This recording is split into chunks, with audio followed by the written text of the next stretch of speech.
Hi అండి, ఇదైతే బోనాల పండుగ రోజు అండి. నేను ముగ్గు ఎలా వేసానో చెప్పండి. నిన్న వర్షాలు వచ్చాయి కదా, వాకిలి మొత్తం రాళ్ళు తేలిపోయినాయి వర్షానికి. ఇక అమ్మ అయితే సామ్ జల్లి తర్వాత కలర్ వేసిందండి. ముగ్గు అయితే సింపుల్గా పెట్టేసుకున్నా.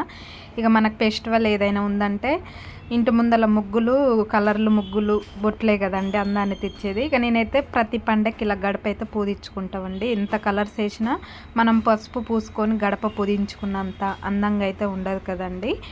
ఇక నేనైతే ఇంట్లో దీపం పెట్టేసుకున్నానండి. బోనం పట్టువ కోసం అయితే ఇక వచ్చాను. బోనం పట్టువ అయితే చెక్ చేస్తున్నామండి, ఎందుకంటే బోనం కుండలు పలుగుతాయి కదా, వాటర్ పోసి అయితే చూస్తున్నాం కిందంగా మంచిగా ఉందా లేదా అనేసి. ఇంటికి పోయినాక మళ్ళీ ఏమన్నా ఇబ్బంది అయితే మళ్ళీ రిటర్న్ ఇవ్వరండి, అందుకే ముందు జాగ్రత్త కొరకైతే చెక్ చేసుకుంటారు. ఇక ఆల్మోస్ట్ అందరు బోనం కుండలు అయితే తీసుకుపోయారండి ఊర్లో. నేనే లాస్ట్కి వచ్చిన. ఇక్కడైతే పెద్దమ్మ కలిసిందండి. ఇక ఆ పెద్దమ్మ నేనైతే తీసుకున్నాము. ఇక తీసుకొని అయితే రిటర్న్ వెళ్తున్నామండి. ఆ పెద్దమ్మ అంటుంది కదా, నేను కన్నద్దాలు పెట్టుకున్నాను, నన్ను వీడియో తీయకని అంటుంది. నేనేం కాదులే అనేసి ఇక వీడియో అయితే తీసానండి. ఇక టోటల్గా వీడియో మొత్తం తీసాను కానీ లైటింగ్ అంత బాగాలేదు.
తమ్ముడికి చెప్పేనా అక్కడ